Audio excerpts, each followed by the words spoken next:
Om Jananim Saradam Devim Ramakrishnam Jagadgurum Pada Padme Tayo Shritva Pranamami Muhurmuhu. Today is Janma Jayanti Utsav of Swami Abhedananda Maharaj, the disciple of Sri Ramakrishna, and in a way, very close disciple, brother disciple of Swamiji also. So, we are following God Lived with Them book by Swami Chaitananandji. So, we shall try to discuss some of the interesting aspects of Abhedanandaji's life, as he lived a very, very great life.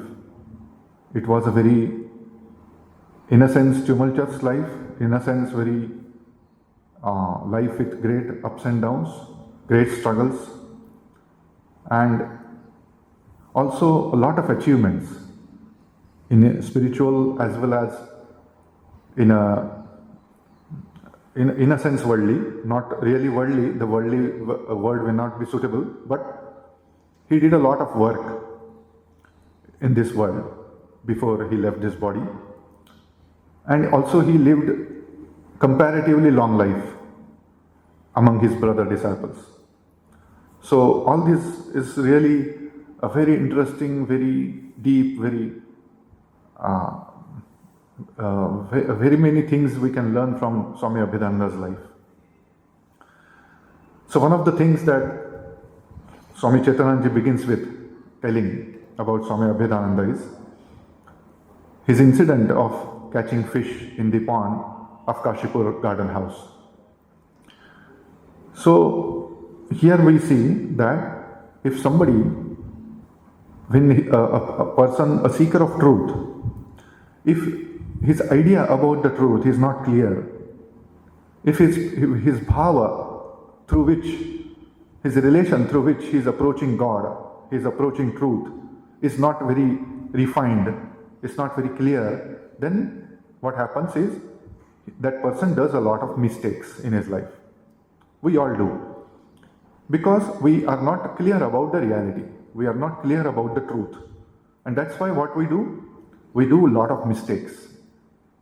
The person whose understanding of the truth is very clear, very profound, very one who has no doubts about it. So that person does not commit any mistake. But every spiritual aspirant commits mistake because of, in the process of getting clarity. So what happened? Actually Abhedananda, Kali Prasad, his name, monastic name. So Kali Prasad was doing very well in his spiritual practices. And what happened one day, that in Kashipur garden house, they were celebrating Mahashivratri, and Swamiji, Narendranath, was performing the worship of Shiva, the whole night worship, 4 praharas. And suddenly he felt that he has an upsurge of energy in him, power in him, and he wanted to test whether that power can be transmitted to someone. Suddenly this feeling comes, when so much power has come to me, I am feeling a great power, then I want to use it. Just like a wrestler, just like a boxer, when he is practicing wrestling, boxing and doing a lot of exercise, then he goes on beating people, because naturally he has so much strength in him, so he wants to test it, how much I have successfully gained the muscle power. So he tests it with wrestling people, goes on having physical this thing with others.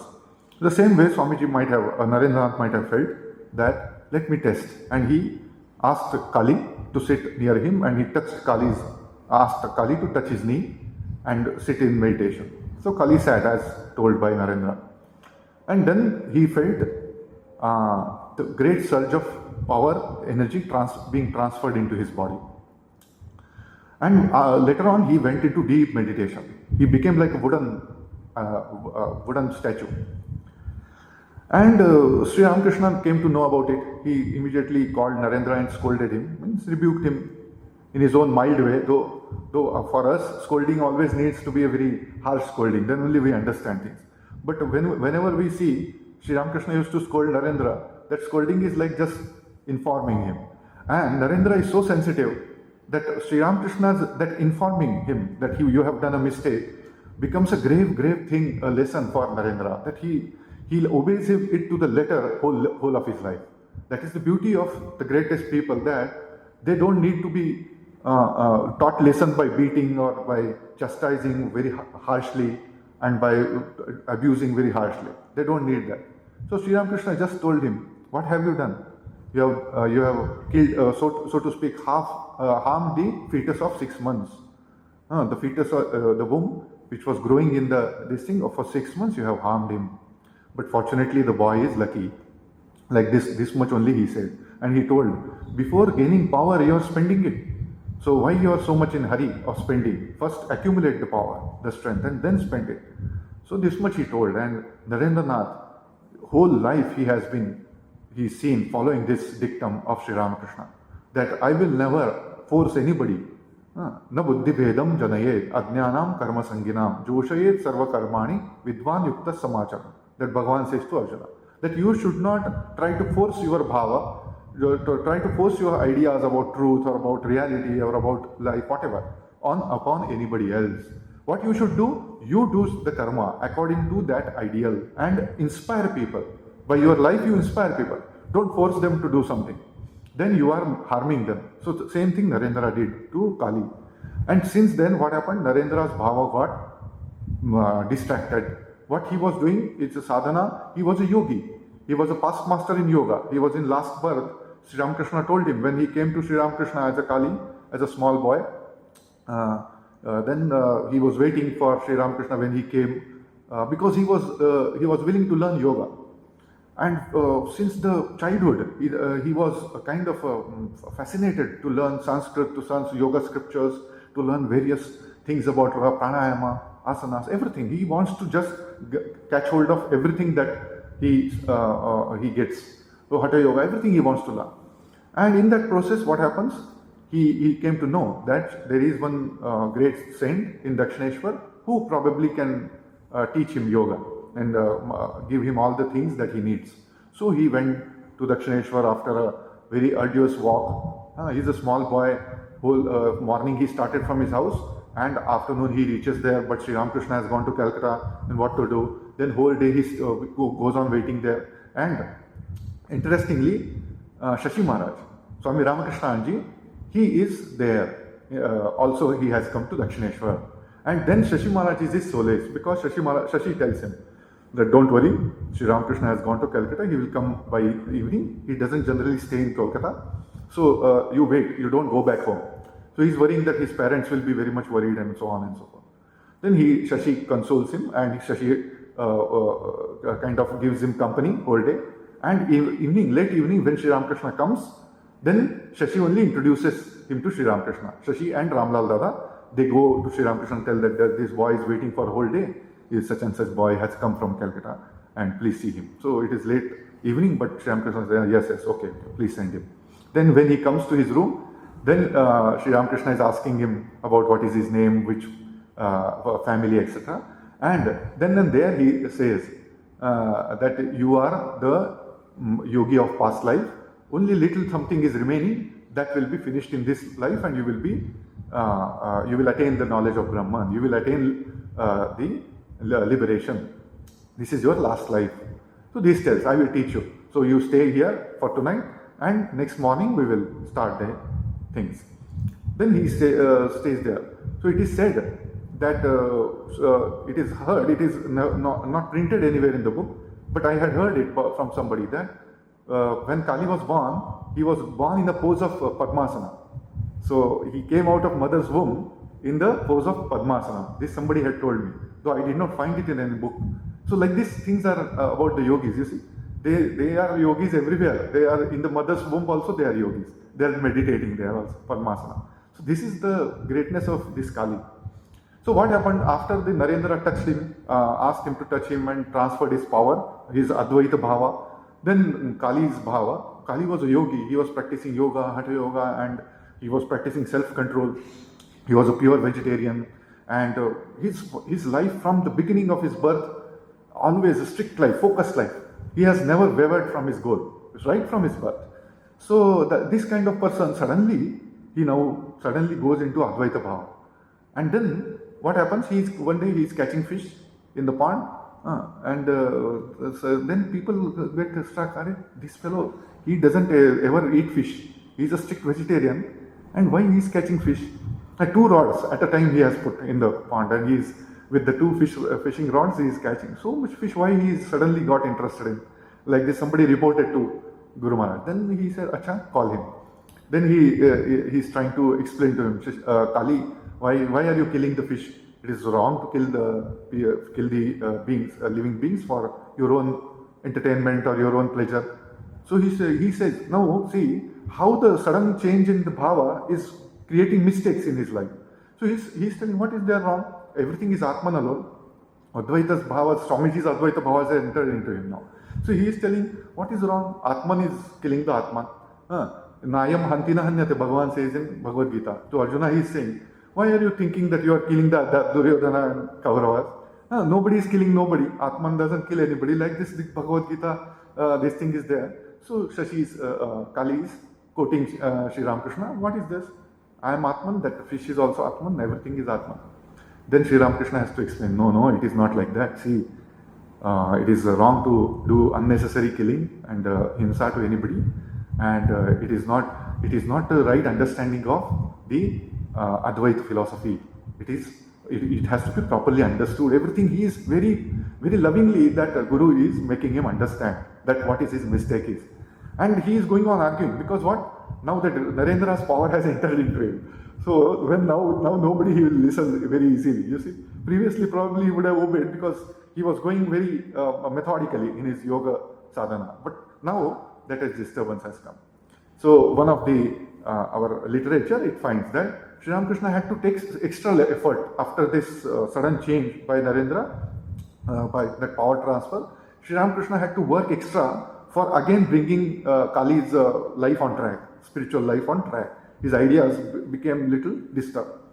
And this thing we see, if these great people who were masters in yoga and who had achieved the self-control fully, and they had a lot of spiritual visions and realizations. This Kali was not an ordinary person. Within very few days of coming to Sri Ramakrishna, he had attained a vision of Vaikuntha also. He used to meditate day and night. Whenever he finds time, he meditates. That is the kind of a person. And then when one day he saw that so many gods and goddesses are sitting, and Sri Ramakrishna is sitting at the center of that kind of a hall, and so many gods are sitting, so many sages are sitting, and they are all merging into him like that. He is a center figure, Sri Ramakrishna. Then he came running to Sri Ramakrishna and asked, Guru Maharaj, I saw such and such thing. So what does it mean? Then he told, oh, Acha, you have seen this. This is Vaikuntha's darshan you have got. So now your form, divine forms will, you have seen the pinnacle, the ultimate this thing of divine forms. Now you have entered into the formless. So henceforth you will not see any forms. So thenceforth he did not have any visions and all. He used to get into deep meditations. So such kind of a person we are going to talk about in this another half an hour. So this Kali, now Sri Ramakrishna is training him. So this is the Guru and disciple. We think that what is there to about God realization, about Brahman knowledge. So Guru should tell the disciple Tattvamasi, and disciple knows, yes, I am Brahmasmi. It is as easy we feel. But see how difficult it is. That such adept people who are the masters in yoga and spirituality, they also had to struggle step by step with great method they had to apply in their life to progress, to confirm and perfect their ideas about reality. So that's why we see why Shankaracharya wrote so many bhashyas about Vedanta. Why he could have just written the dictum, the Mahavakyas, and just explained the translation. Why he had to write so many bhashyas on Upanishads and Bhagavad Gita, and why he had to go on arguing with the different philosophers, why he had to prove the Advaita philosophy, and why? Because of this, that unless this understanding of the philosophy is not perfectly reasoned out, and the intellect doesn't grasp it perfectly, properly, then what happens? Then you do mistakes like this. Then you may mix up. then what you do? A lot of us, we do short circuit, If electrical science is not properly taught to a person, what he will do? He will take any wire, red wire and green wire he will take, and he will just join without knowing that one is positive, one is negative, one is high voltage, one is nothing. He will know. He knows just two wires should be joined to pass the current. If this is the understanding of a person about electricity, then he will make chaos. He will make blunders, and there will be short circuit, and there will be so many problems. Exactly same thing happens with our ideas. So that's what is spiritual progress, is refining our ideas, refining our understanding of the reality, going on working on it, going on properly, going through one bhava. That's why Guru Maharaj, what he says, he emphasizes, catch hold of one relationship with reality, one bhava with your idea, and hold on to that bhava. Don't mix other bhavas. So he used to become angry if some devotee comes to Sri Ramakrishna, and actually generally his bhava is Dasya bhava, if that devotee is, and suddenly he starts talking like a Veera bhava. Then he becomes very angry and he scolds him. What is this? You fellow, you are not supposed to talk like this. Your bhava is different. Don't mix with such and such people, or don't follow such and such sadhana. Immediately he corrects him. Why? Because this person is trying to do short circuit, and there will be fire there inside his body and mind, and it will be blown off. What will happen? We see why people go, their brains don't work properly. Generally, spiritual life, people in spiritual life are blamed. Why? That fellow was doing sadhana and his brain has gone wrong. Why it goes? Why? Because of this short circuit. Because of not properly following your bhava. So that's why it is told that bhaver ghare chori noy. Guru Maharaj used to say that you should not, there should not be theft in the chamber of heart. Means what? Your chamber of heart means you in your heart you are having one bhava to your Guru, one bhava with your Ishta. And now what you are doing? Suddenly you are changing that bhava. Then what happens? Then that means bhaver ghare chori. Means what? Theft in the chamber of the heart. The moment that theft is there, then you are suddenly, it is like a backtracking from your progress. There is suddenly halt in the progress. There is suddenly you are putting obstacle in your progress. So that is what Sri Ramakrishna used to say, never do theft in your heart, chamber of your heart. Whatever your bhava is, hold on to it and purify it. So that is what we see it happening in the Kali's life. So later on, we will see that how Kali came to Sri Ramakrishna and so many things. He is a very scholarly person. He reads so many books. He wants to learn Sanskrit. So there are so many instances, very incidents, lot of things, that how in his school days he used to go to different acharyas and different teachers to learn Sanskrit, to learn yoga scriptures, texts and all. So there are so very many interesting incidences, that how he used to memorize the Sanskrit shlokas and all these things. And his dedication to anything used to be so much that he used to sacrifice anything, any of his conveniences for learning yoga. So there was one, his name was Vedanta Vagish. So somebody told that that Vedanta Vagish is a very learned scholar in yoga, Patanjali Yoga Sutra. So you can learn from him. So this Kali went to him. So he told, I am very busy. I cannot teach you like this. I have no time for. Then he goes, no, please teach me. I want to learn. Okay, in the morning before taking bath, you come. I will be, somebody will be applying oil to me, my body. So that time I will teach you. So this kind of dedication Kali used to, he immediately agreed. And he used to go to that Vedanta Vagish to learn this Patanjali Yoga aphorisms during such time. Before taking bath, that Vedanta Vagish used to sit and take oil, this massage, and that time he used to teach him yoga aphorisms. See, this kind of things, dedication they have shown in learning something. Then we saw that when he came to Sri Ramakrishna, and Sri Ramakrishna initiated him into spiritual life by writing a mantra on his tongue. The next morning, when he told him that wait for the night, next morning I will initiate you. Then next morning Sri Ramakrishna called him and wrote a mantra on his tongue, and then Kali goes into deep meditation. And then onwards, his spiritual life progresses very fast under the guidance of Sri Ramakrishna. And then Sri Ramakrishna's, this thing is also very interesting, that because you see, Kali is the seventh child of the second wife of his father. So so many, you see how interesting it is that these yogis who are born with a special purpose, they with after a lot of kind of prayers, they are born. Parents had done a lot of prayers because his first wife had died. His father married again, and this was the seventh child of his mother. He was, and total 9 children were born to his mother, and he was the seventh child. So first 5 children died prematurely in the early age. So his mother prayed to Mother Kali that please give me a son. If you give, then when she had a son, she named him Kali Prasad. And this Kali, naturally, you see, you will understand how much that mother will be attached to him. That after a lot of these things, my 5 children have died, and this 7th child son I have got from lot of prayers, and this son is going now to Sri Ramakrishna again and again. He's not living with me. She is calling him again and again, and he doesn't want to live there because he's attached to his guru and he's getting joy. Continuously sadhana he is doing service to his guru. So whenever Sri Ramakrishna used to, his father used to come to Sri Ramakrishna, Dakshineshwar, and ask him that don't entangle him in this thing, your spiritual practices, and make him sannyasi. Let him be a householder, and like this. So Sri Ramakrishna told, okay, whatever. Then one day that father calls him to his home from Kashipur.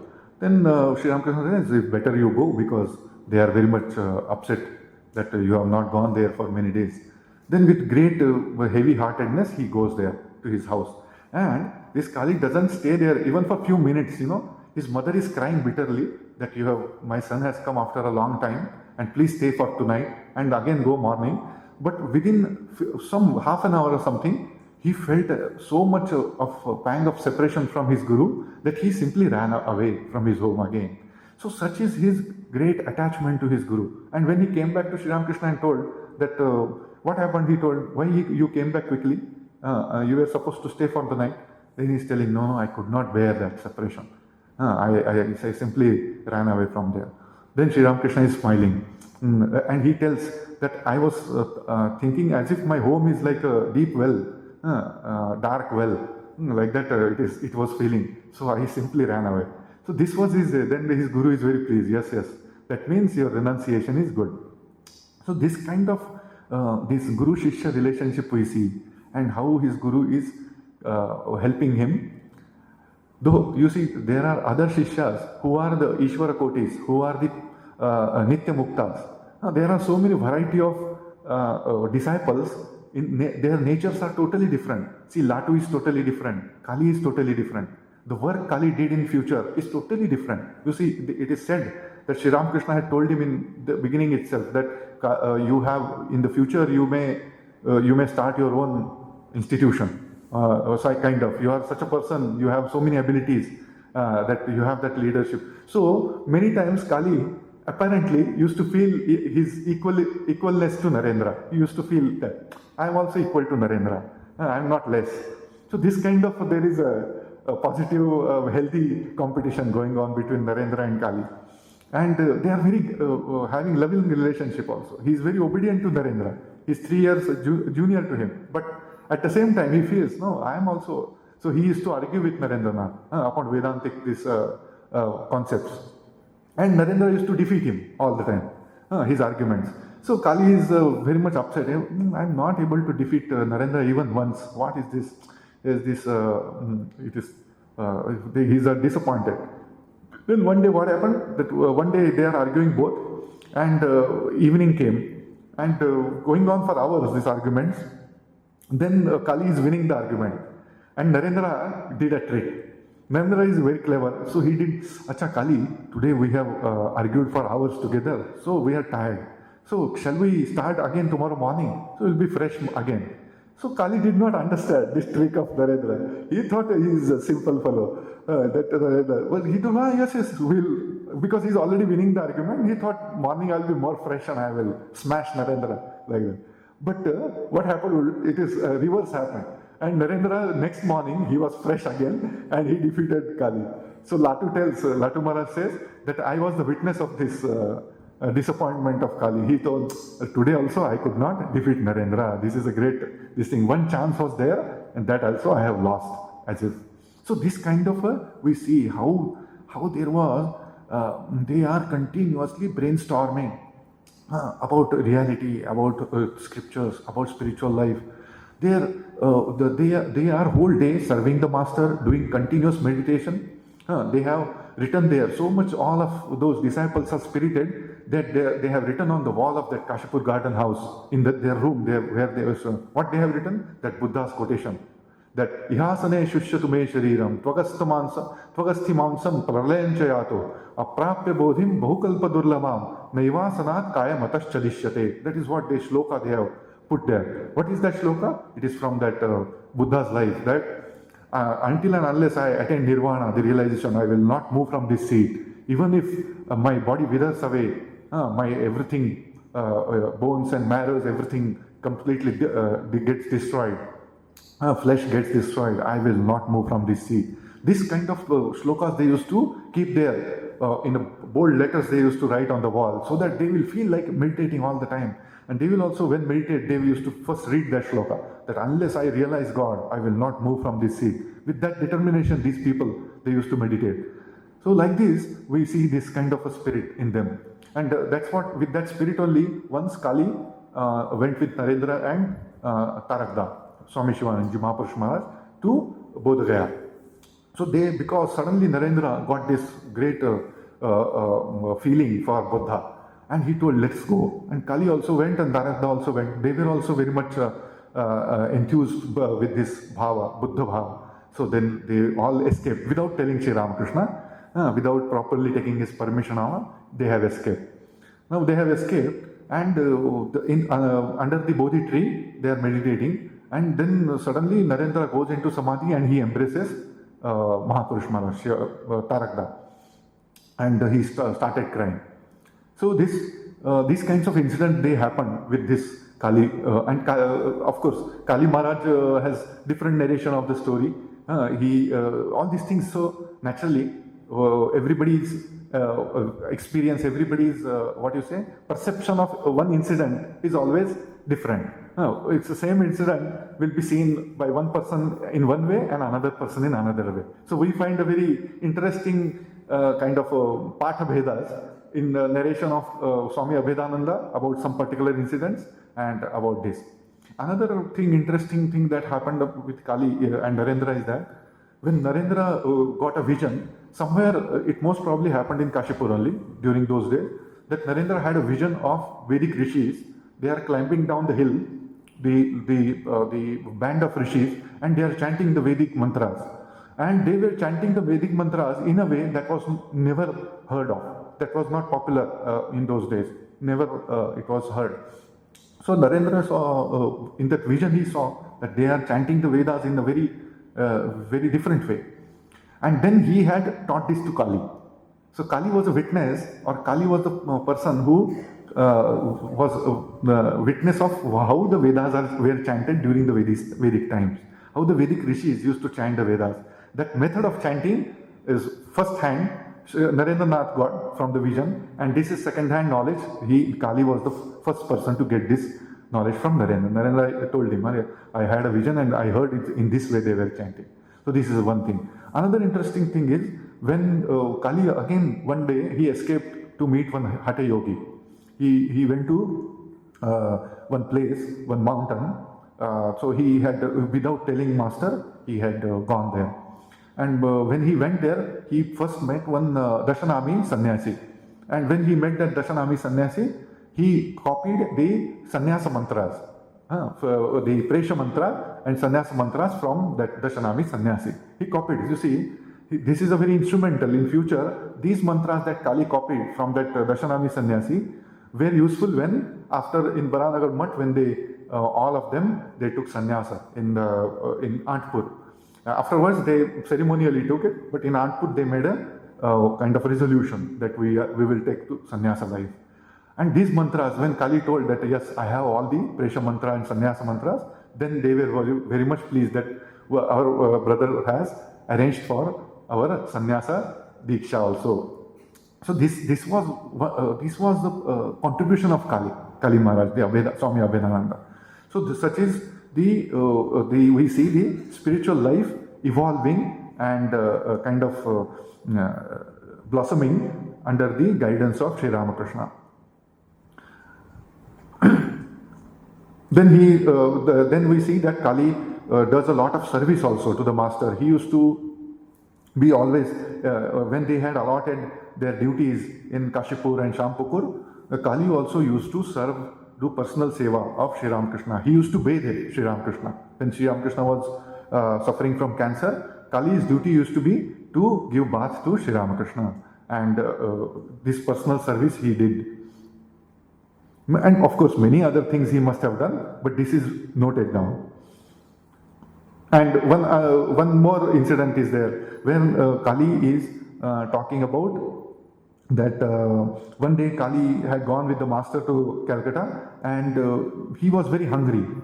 He had not eaten for whole of the day, and while returning, Sri Ramakrishna, because they had gone to the doctor for his cancer treatment, master was visiting one doctor and he had taken them along, Gulapma, Kali and Latu. So while coming back from the doctor's dispensary, it was already afternoon and whole day they had not eaten anything. So everybody was looking at each other's face, that we are hungry, what to do. Then Gulapma gives some money to Kali and he purchases something, some sweet balls for everybody. Then so he brings them for Sri Ramakrishna, and Sri Ramakrishna simply eats everything without even asking and without even sharing with others. So they kind of feel offended. What is this? We are whole day, we are accompanying the master and he doesn't care about us anything. And they are looking at each other. What is this? He ate everything and we did not give us. Like that mental communication is happening. And but what happened after Guru Maharaj ate everything and he took the Ganges water from the boat they were traveling, they were going. He washed his mouth to drank the Ganga water, and then immediately everybody felt as if their stomach is full. So this suddenly they looked at each other. What happened? Now we are not feeling hungry. As soon as the master has eaten and he is full stomach.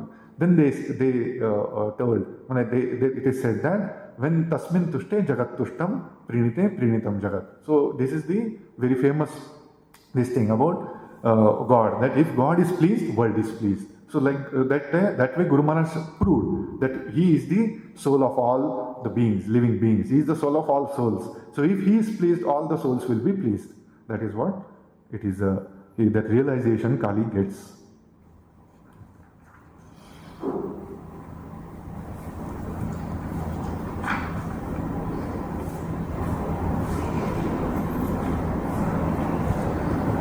And we also see interestingly that Sri Ramakrishna is prohibiting others. He prohibited Shashi from reading books. So Shashi threw away the books in the Ganga. He prohibited Sardananji when Sardananji was studying medicine. Oh, what is this medicine? What you will do with medicine? If you are serving me or doing sadhana under my guidance or doing medicine. Then he also left medicine, Sardananji. And these people he simply prohibited from it. But when Kali was reading books and all, Sri Ramakrishna is appreciating. Yes. He told her, if to kill yourself, one needle is sufficient. But to kill others, you need swords and so many weapons. So it is necessary. These weapons are necessary. So like this Kali, he tells like this because he knows that he is going to America, Europe, and there he is going to spend 25 years. So he will need all these things, this knowledge of book. And Shashi and Sharath are not going to stay there for long. So why to unnecessarily make them entangled in bookish knowledge? So how he is nicely training everybody in his own way. That is the speciality of Sri Ramakrishna. And that is what we also have to learn. That one person's bhava, one person's life, one person's nature, his path is totally different. We all, what mistake we do? We want to put everybody into one jacket only. Everybody should be fitted into one same jacket. But it cannot be. The Vedanta does not preach this, that everybody should be put into one jacket. So that is what Sri Ramakrishna also has taught in his life.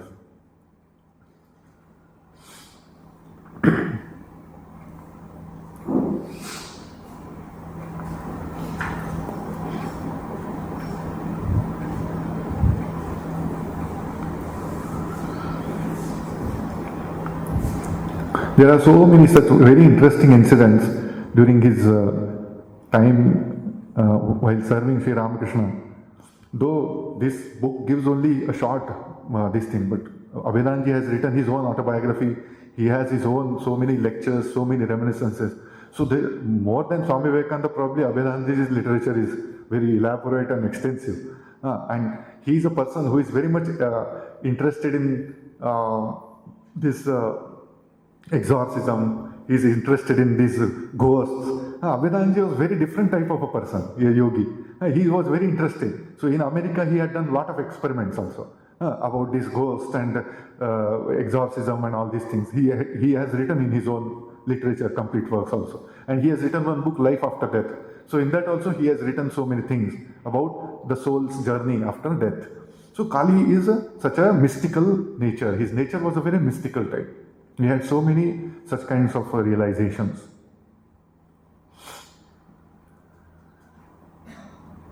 And he used to, during his Baranagar days, also he was famous as a Kali Tapasvi or Kali meditator. And he never used to be bothered with other works of the monastery. He used to be always immersed in his study and meditation, So there will be tussle within the brother disciples, and there will be quarrels. What is this? All the time he is meditating. Who will work then? Who will cook food? Who will wash the dishes and all? Then when the quarrel was going on, then Narendra says, okay, don't worry, don't disturb him. I will wash his dishes. Give me this thing. Let somebody study and devote his time in becoming a scholar.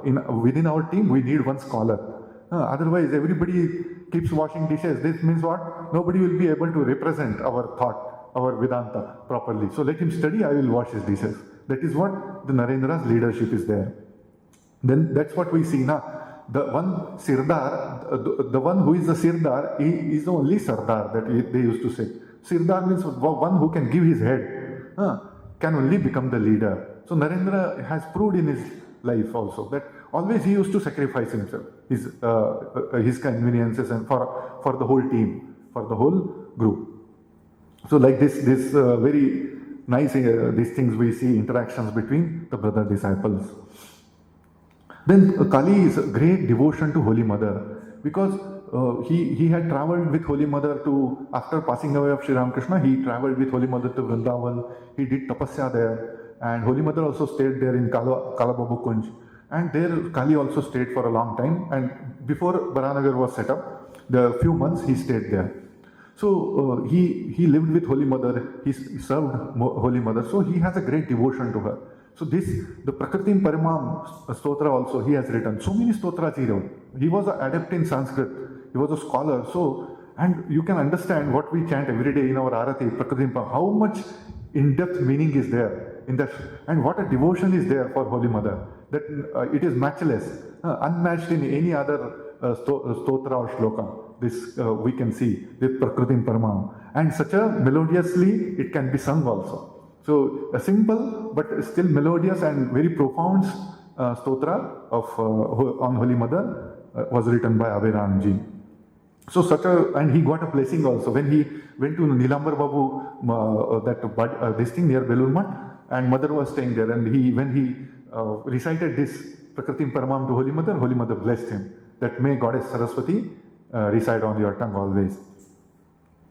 Like this, so many such great his Kali's this life is a very, very interesting, very special in a sense that his life incidents are very unique in their own way, very much apart from his other brother disciples.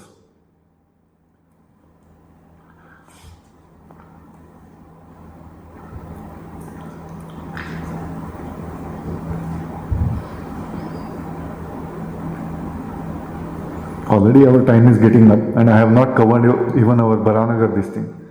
So much work is there, so much life, great life he has lived. We will have to go do a series of talks on Kali Maharaj only. Every disciple is like that. So like this, our Abhedananda, he after this Baranagar days, he goes on a lot of itinerant days are there. He travels around the country. And he does tapasya at various places, and he meets Swamiji in Gujarat while on itinerant days, and so many such incidences are there.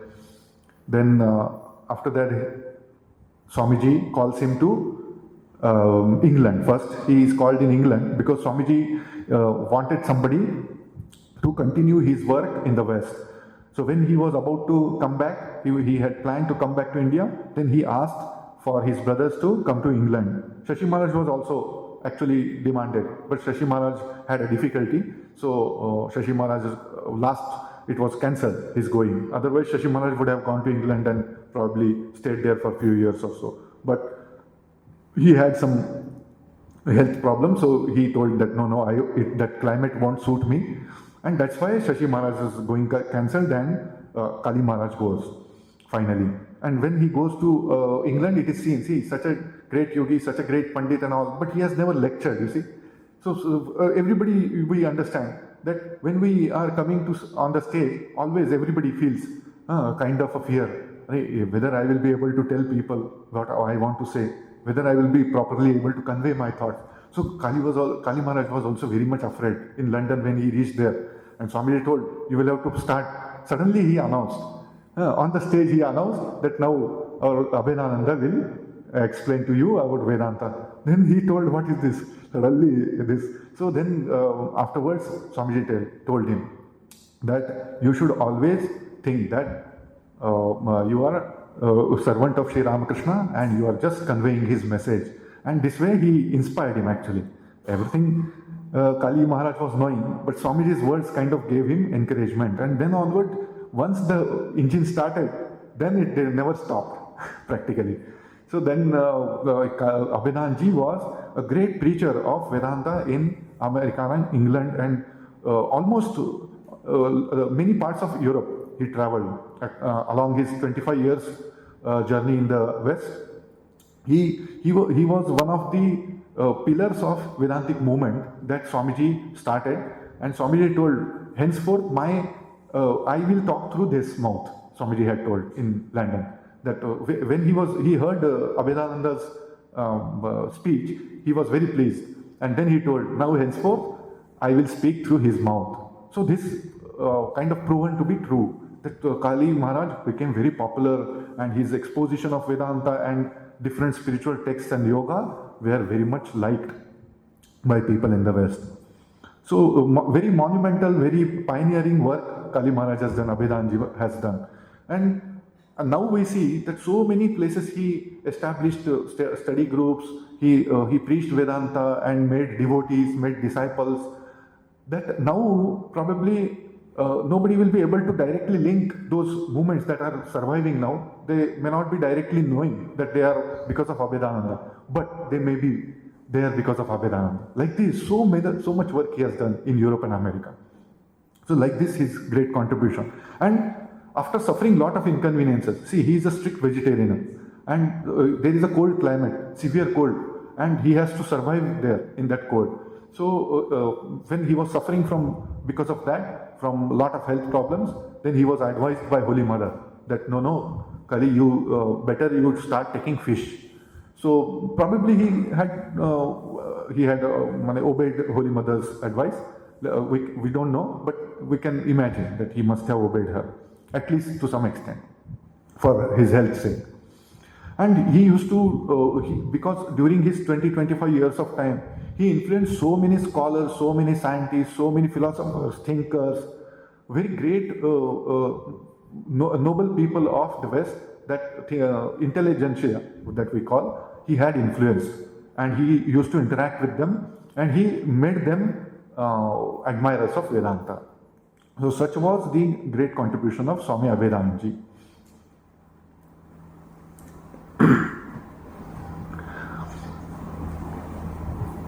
So he very nicely, Swami Abhedananda's, the one passage about Vedanta is given. How wonderfully Swami Abhedananda explains Vedanta. So I will just read out.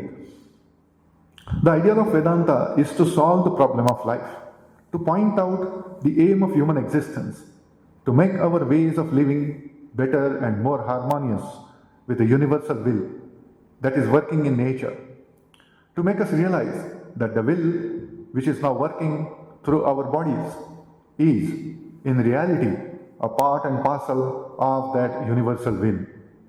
Its ideal is to show us how we can live in this world without being overcome by sorrows and misery, without being afflicted by sufferings and misfortunes that are sure to fall on every human being in some way or other. How to conquer death in this life, how we can embrace death without being frightened in the least. And above all, the chief object of Vedanta is to make us live the life of unselfishness, purity, and attain to perfection in this life. The mission of Vedanta is to establish that oneness and to bring harmony, peace, toleration amongst different religions, sects, creeds, and denominations that exist in this world. So, such a wonderful summary of Vedantic religion, what Vedanta is, Swami Abhedananda gives. That Vedanta is a religion that serves every purpose of life. It gives you the path of leading life through all these turmoils of life, and also it leads you to the life after death, to how to face death and attain illumination, final ultimate realization. So Abhedananda gives in a very nutshell the entire ideal of Vedanta. And this way he used to simplify the very subtle and abstract message of Vedanta into a very practical. He made a utility of the Vedanta for the Western world. And this way, Swami Abhedananda, after working in the West for a very long time and writing so many books he wrote, so many lectures, his own lectures he used to convert into, make a book of his lectures and publish. So we have more than 10 volumes of Swami Abhedananda's complete works, probably 11 or 12, something like that. So many volumes of his literature has been produced. Then he had for 6 months, he had come to India also in between, and in the 1906, that time we have read that Shashi Maharaj received him in Colombo, then Shashi Maharaj took him around, and how he travelled with Swami Ramakrishna and all this, we have seen those details also in Shashi Maharaj's life. And then he goes back and he takes Swami Paramananda, who was here in Madras. That time Swami Paramananda joins our Kali Maharaj, Abhedananda, and he goes to America to help Abhedananda in his work there. So like this, Swami Abhedananda continues from till 1922. He continues there. 1922 or 21, I think. 1921, November, he comes back to India. So this is his very long-standing work that he does in the West and comes back to India finally, because he thought that now my preaching work is done, and he felt the call again to go back to his motherland, and probably he thought that I would like to pass away in my own motherland. But he lived again another many years here, and after he came back, he was received very cordially by his brothers in Belur, and he was made a trustee of the Ramakrishna order. And he remained a trustee of the Ramakrishna order all his life.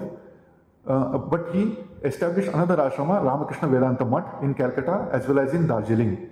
So because he liked that place, he went to Darjeeling and he liked that place, so he had established one ashrama there also. And he used to stay there in Darjeeling for some months.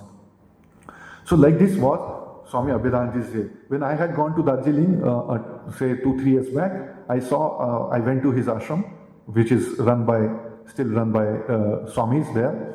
So there I was shown the place, the same cot, the same room they have maintained. Though it's a very simple, modest ashram, and it is still maintaining the things that were used by Swami Abhedananda. And there was one photo which was hung on the wall. The photo was of the last after passing away of Swami Abhedananda. That photo was hung on that wall. So I took the one photo of that photograph of that frame, and I asked those permission of that Swamiji that can I take it. So he told, yes Maharaj, you can take the photograph, but don't publicize, don't put it in internet or anything. Then I told okay.